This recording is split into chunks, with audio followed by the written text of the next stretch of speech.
மாப்பிள்ள ஜிம்முக்கு வந்துட்ட ஒரே வாரத்துல உள்ளாயிடுவே எல்லா பொண்ணும் உன்னதான் பாக்க மாப்பிள்ள.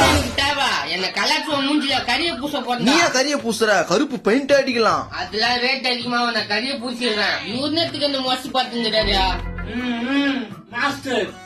நல்லா வயிற்ற 25 கிலோல வச்சுக்கினா மாஸ்டர்ன்றா. டேய் அப்படிலாம் பேசக்கூடாதுடா. வேற எப்படி பேச சொல்றா? கொம்னூர் மாப்பிள்ள வெறுப்பேத்தாதா?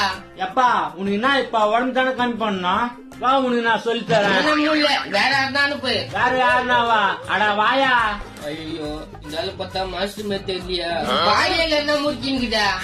மாஸ்டர் இத வந்து கிண்டல் பண்ணிக்கிறான். சரி விடுப்பா நீ போய் வேற கிளாஸ் போடு. நடக்குறாங்க ஊன்னுக்குற போடா. மாப்பிள்ள தொண்ணு பேசினு இருக்காம முதல்ல உட்காரு. எங்க உட்கார சொல்றா? அட உக்காரியா இங்கதான். ஐயோ எப்படி உட்காருன்னு தெரியலையா? மாப்பிள்ள பயமாக்குதுடா. நல்லா உட்காரு மாப்பிள்ள. எதனா புஷன் கிஷன் போட்டா நல்லா உட்காரலாம்.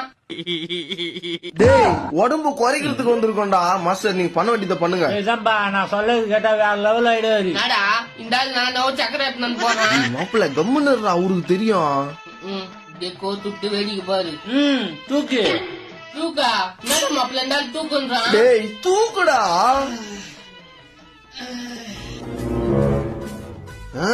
வெறி கொண்டு தூக்கு.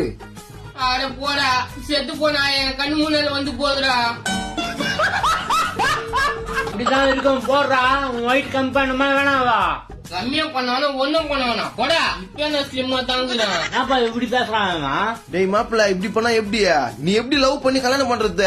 அட போடா எனக்கு லவ் வேணாம் மண்ணும் வேணாம். இவ்வளவு கஷ்டப்படுற மாதிரி எனக்கு எதுவுமே தேவையில்ல போடா.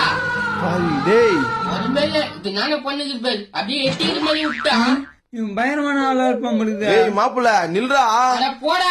எப்படிதான் இருக்குது டைம் வேஸ்ட்.